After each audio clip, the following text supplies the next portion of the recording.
bonjour et bienvenue à notre émission d'Érable en bref. Afin de mieux comprendre la réalité des nouveaux arrivants, le service du développement du territoire de la MRC d'Érable réalisera une série de 6 formations webinaires gratuites et reliées à la diversité culturelle.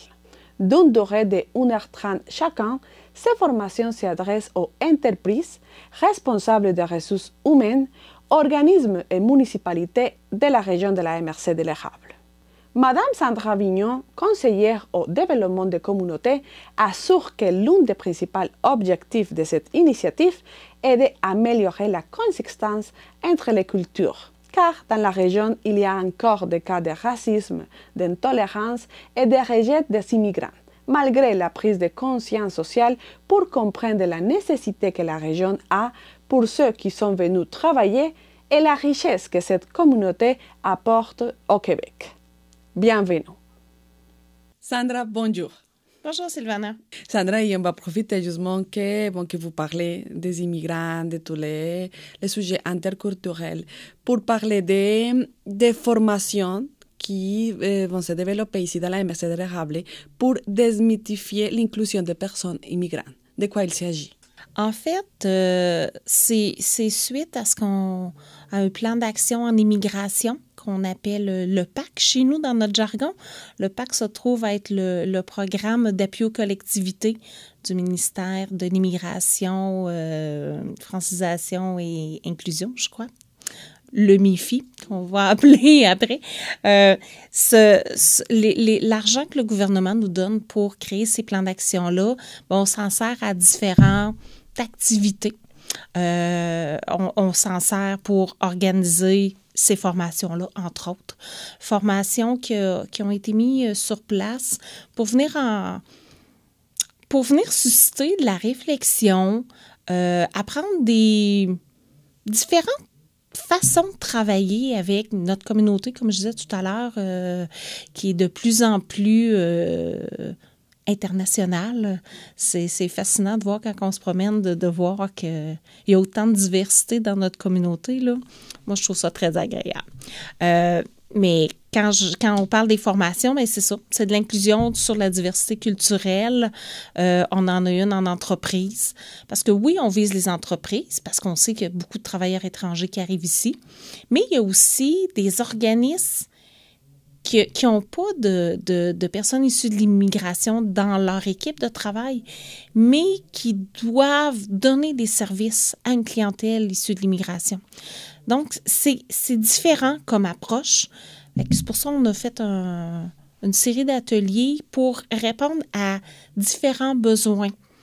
Parce que l'année passée, une collègue a fait un sondage sur les besoins, autant dans les municipalités, les organismes, les entreprises, puis auprès des immigrants eux-mêmes, pour connaître les différents besoins. Fait qu'à partir de ça, bien, c'est là qu'on a bâti la programmation qu'on offre à la population, des ateliers.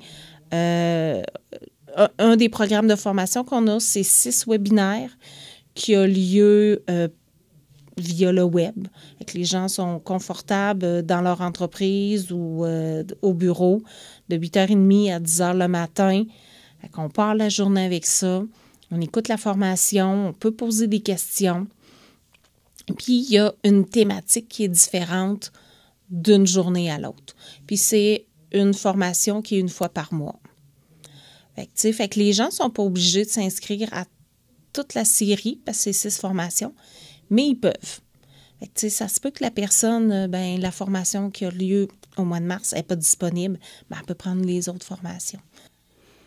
Je sais que ça dépend du sujet, mais comment on peut faire une formation justement pour apprendre à avoir des relations avec des personnes des autres cultures?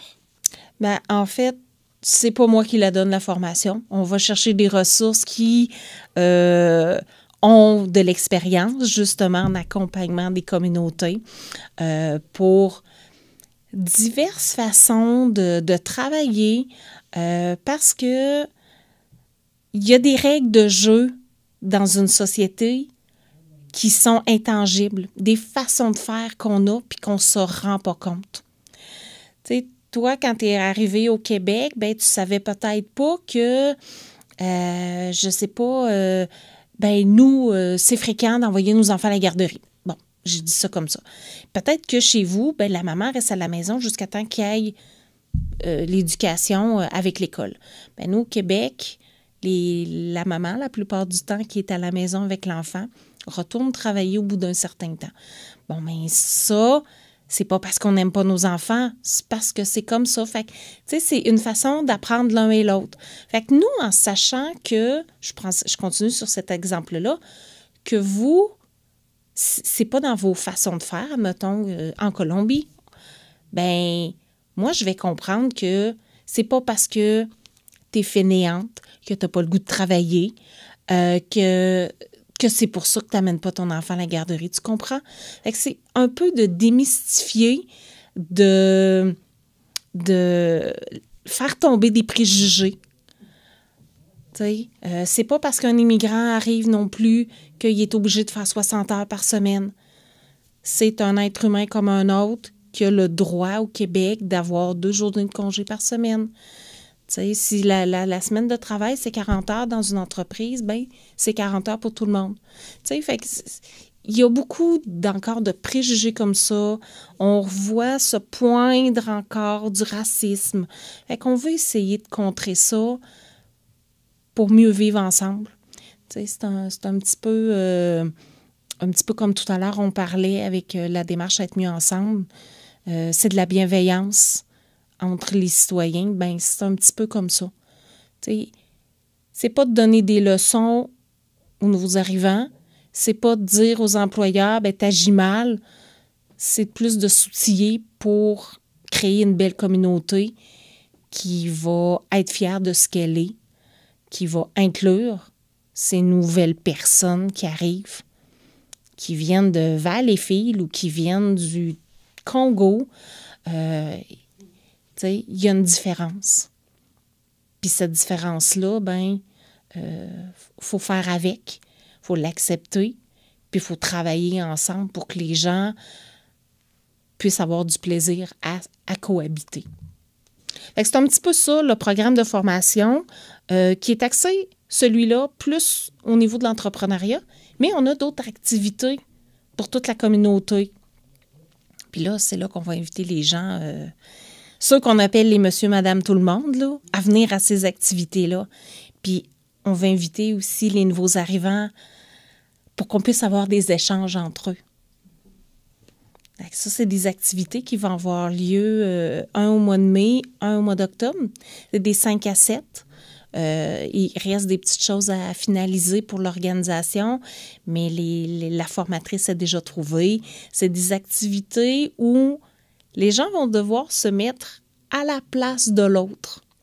Puis là, je ne veux pas trop dévoiler de punch parce qu'il y a vraiment des activités, pour que les gens puissent se mettre à la place d'eux puis essayer de prendre une autre posture puis de se dire « Ah, ben OK, oui, ça prend du courage pour immigrer au Québec. Puis, tu sais, que l'immigrant puisse prendre conscience aussi que « Ah, OK, au Québec, ça se passe comme ça. » Puis, tu sais, qu'on apprenne. Tu sais, c'est comme un nouveau jeu de société que tu achètes. Ben, tu ne sais pas comment ça marche. Ben, souvent, tu peux aller voir les règlements. Tu peux aller voir un petit vidéo sur YouTube. Mais quand tu arrives dans une collectivité, tu n'as pas nécessairement de règles de jeu. Tu n'as pas de vidéo qui dit « Ben, ici, ça se passe comme ça. » Puis, tu n'as pas de marche à suivre, là. Tu sais, tu apprends avec le temps.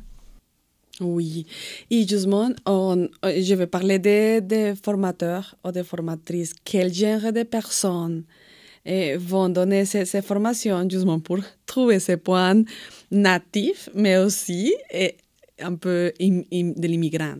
Bien, pour ce programme-là, on a été chercher deux entreprises, 2 organisations qui travaillent depuis longtemps en diversité culturelle. La première, c'est Évolution. C'est Stéphanie Labelle qui a créé cette organisation-là.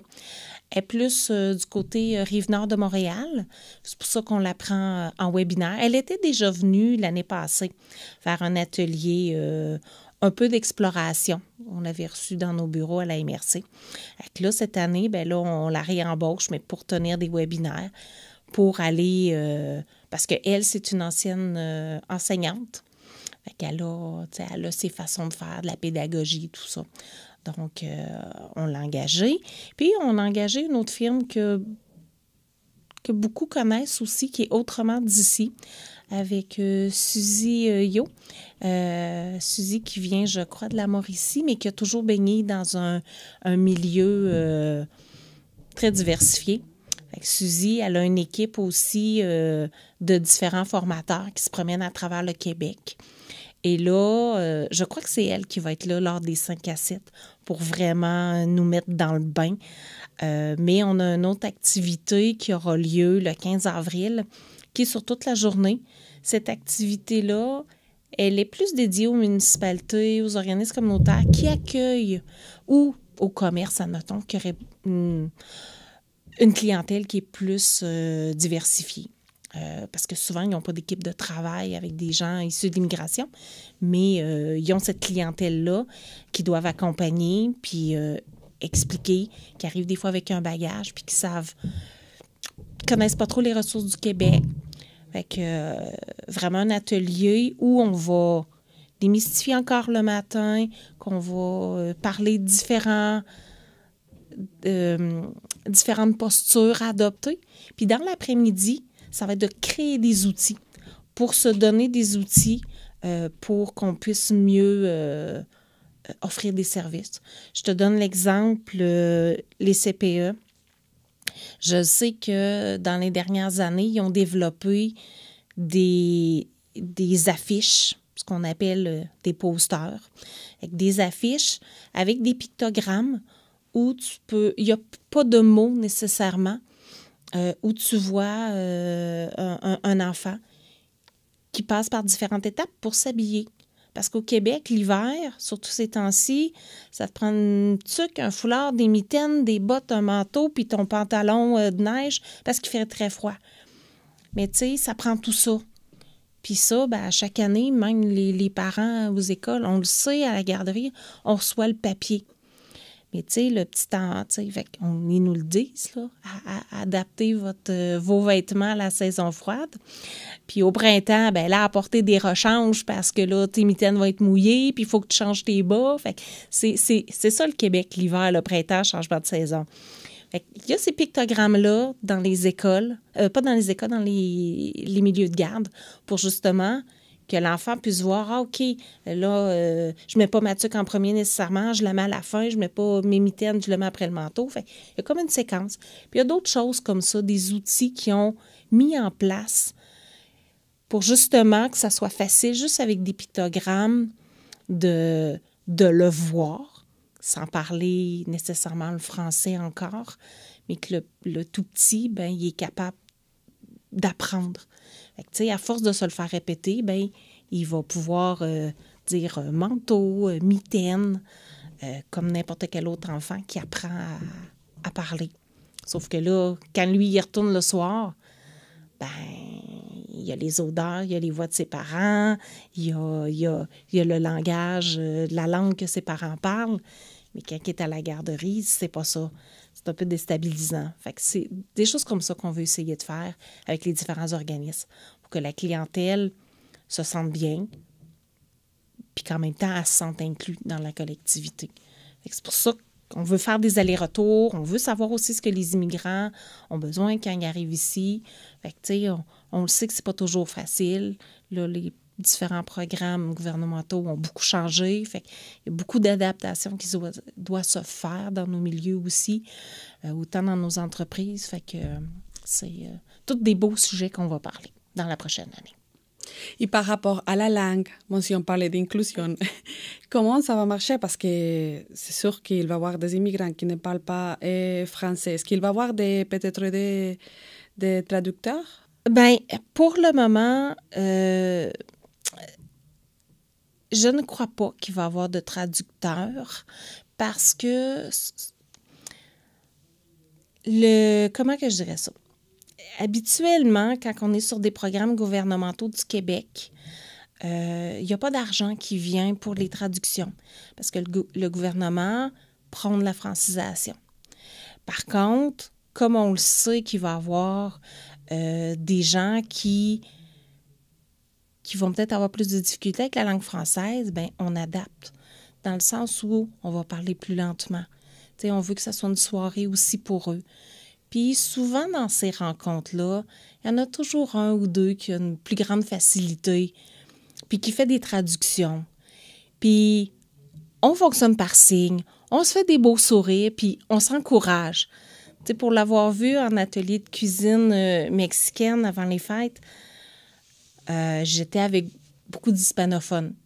C'est moi qui s'est senti et qui devait changer sa posture. J'étais plus en posture majoritaire où là, j'ai dû prendre la place. C'est comme de la nouvelle qui arrive puis qui dit, bon, OK, je vais écouter comment ils parlent, qu'est-ce qu'ils disent. Puis, tu sais, veux pas, tu travailles avec des produits, dans ce cas-là, c'était mexicain. Bon, ben OK, comment t'appelles ça? Puis tel autre, des épices. OK, tel piment, c'est telle sorte de piment que tu prends. Bon, ben c'est tel nom. Puis c'est là aussi où je crois que ça devient important. C'est que tout le monde mette de l'eau dans son vin puis dire, ben on va réduire notre débit pour parler moins vite, pour que l'autre aussi apprenne. Parce que c'est la langue majoritaire au Québec. Puis ici, dans la région, ben ça parle beaucoup plus français qu'anglais. Tu sais, fait que faut que tout le monde s'adapte. Là. C'est ça la nouvelle réalité de 2025. Y est-ce que les entreprises ont montré son intérêt de participer? Comment vous allez faire justement pour faire connaître cette initiative et que les entreprises s'engagent aussi à faire partie, à connaître que les immigrants parfois sont différentes cultures, nourritures, différentes façons de vivre? Bien, dans plusieurs entreprises, ils ont déjà des directeurs ou des conseillères aux relations humaines, ce qu'on appelle les RH. Là. Fait qu'à ce moment-là, ben, c'est souvent ces personnes-là qui viennent à nos activités, puis après ça, qui peuvent en parler avec leur équipe de travail. Puis il y a eu l'information a circulé sur Facebook, sur LinkedIn, tous les groupes, les fameux courriels, le groupe qu'on a, ben, on les partage. On a un comité d'immigration pour la MRC de l'érable qu'on appelle le CIME. Fait que ce groupe-là, on a reçu l'information. Fait que le milieu scolaire peut le transférer, le Service Québec. Fait que, on utilise tous les réseaux qu'on a pour pouvoir faire connaître le programme de formation. Mes collègues à la MRC ont reçu l'information. Tout dépendant, qu'il soit au niveau de la culture, des entreprises touristiques ou du manufacturier, du commerce, ben, ils font circuler l'information auprès de leur réseau. Fait que c'est un petit peu comme ça qu'on peut partager ce programme-là. Et comment les gens peuvent s'inscrire ou comment les gens peuvent regarder les webinaires? Bien, ils doivent s'inscrire. C'est pas compliqué. Ils m'envoient un courriel ou ils m'appellent. Tout ça est public. C'est écrit dans le communiqué.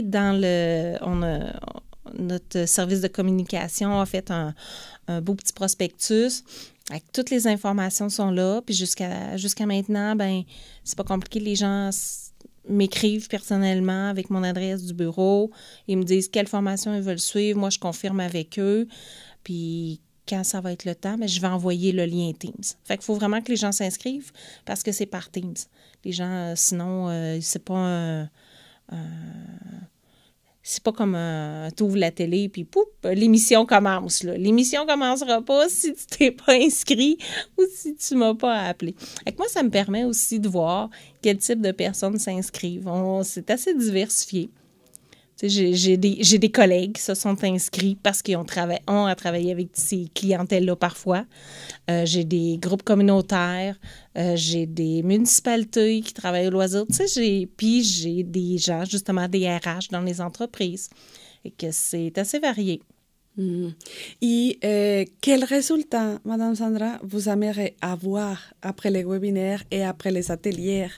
Est-ce que vous aimeriez avoir peut-être des propositions à la MRC pour comment traiter les immigrants ou comment justement faire les mélanges entre les immigrants et les personnes natives? Ou c'est plus pour plus humain, au niveau humain, de comment trouver ces points moyens entre cultures? Bien, c'est sûr que personnellement, j'aimerais beaucoup que le côté humain prenne le dessus dans le sens où je crois sincèrement qu'on est capable de bien vivre ensemble tout le monde. Et j'aimerais que certains préjugés tombent. Je voudrais démystifier un petit peu tout ce qu'on entend dans les médias, puis de démontrer que c'est une richesse aussi d'avoir une société qui est diversifiée. On apprend sur les autres, ça peut nous faire voyager là, aussi. Ça, c'est une chose. La deuxième chose, j'aimerais que les gens s'inscrivent et qu'ils gardent les yeux, les oreilles ouvertes sur un monde de possibilités. J'aimerais, s'il y a des gens qui ont des commentaires sur des propositions, des besoins qui sont là, puis qu'on a beau essayer de tout faire, mais ça se peut qu'on ne les voit pas. Si personne nous en parle, des fois, on ne le sait pas. J'aimerais aussi aller dans les écoles, pour pouvoir... je travaille avec des jeunes aussi, puis j'ai des enfants, fait que j'entends des fois des commentaires sur ce qui se passe aussi à l'école. Parce que ces enfants-là, c'est le choix de leurs parents de venir au Québec. C'est pas leur choix à eux. Fait qu'eux, c'est déjà pas par choix, c'est par obligation qu'ils viennent. Il y a une partie de l'immigration qui est là aussi par choix, mais il y en a d'autres que c'est par nécessité. On a toutes sortes de gens qui viennent ici, des fois avec famille, des fois pas de famille. Il y en a que ça fait des années qu'ils n'ont pas vu leur femme, leur enfant. Ils se parlent, je pense, avec WhatsApp, puis, c'est pas toujours rose. C'est ça un petit peu qu'on veut. Puis pas tomber juste dans le négatif, de montrer aussi qu'il peut y avoir des beaux liens. Il y a eu des belles expositions par le passé qu'une photographe avait faites, sur des liens d'amitié qui se créaient dans la communauté. Je trouvais ça beau, ces photos-là. Puis il y avait toute la petite histoire. Mais c'est de démontrer aussi qu'il y a des belles histoires, il y en a. Puis ce qui se dit dans les médias, faut en prendre pour en laisser. C'est pas partout pareil. Puis ça peut être à géométrie variable dans les différentes communautés. Oui, et ça va vous donner aussi une idée de comment on réagit à chaque problématique, parce que c'est pas caché qui des fois, il arrive des problèmes. Alors, ça va vous donner aussi une idée. Oui, les gouvernements ont beau changer les règles du jeu à tout bout de champ, il faut que nous, on soit capable de s'adapter puis de faire. Je pense que l'immigration, c'est là pour rester. C'est un sujet qui va rester encore là. Fait que, c'est sûr qu'il va falloir revenir avec des nouvelles propositions d'action. Là. Nous, notre plan d'action se termine à l'automne. Mais, on veut déjà commencer à travailler sur un prochain plan d'action à mettre en place sur les 3 prochaines années. Puis, des idées qui viennent du milieu, on va les prendre, Je dis pas qu'on peut tout faire, mais, au moins de rester à l'écoute puis d'entendre ce que les gens disent. Si les gens veulent participer à l'avancement de leur société, il faut aussi qu'ils donnent leur opinion. Parfait. Sandra, pour terminer, quelles sont les dates des webinaires, mais aussi des ateliers? En fait, moi, je vous invite à aller voir la page Facebook de Région Érable, parce que là, vous allez avoir toutes les dates. Sinon, c'est le 30 janvier, fait que ça commence dès la semaine prochaine. Il est encore temps de s'inscrire, c'est pas un problème. Ensuite, ça va au 25 février, 25 mars, 24 avril, 20 mai et 17 juin. Ça se trouve à être les webinaires. Sinon, il faut surveiller pour les 5 à 7 qui seront pour toute la population, que vous soyez un retraité, un professeur d'école, un entrepreneur, peu importe, vous êtes invité à venir. C'est vraiment pour toute la population. Il va en avoir un au mois de mai, puis un au mois d'octobre. Il me reste à finaliser là, les lieux, mais sinon, là, les dates, tout est organisé. Faites surveiller les pages Facebook pour en savoir plus. Sinon, c'est le 15 avril, toute la journée, un atelier qui est plus dédié au personnel municipal et organismes communautaires. Mais comme les formations sont gratuites, il n'y a pas de problème, là. Une entreprise qui dirait, ben moi, j'aimerais ça participer, c'est ouvert. On est inclusif, on veut tout le monde. Sandra, merci beaucoup pour toute l'information. On continue à faire le suivi des ateliers et aussi des webinaires. Merci. Mais merci à toi.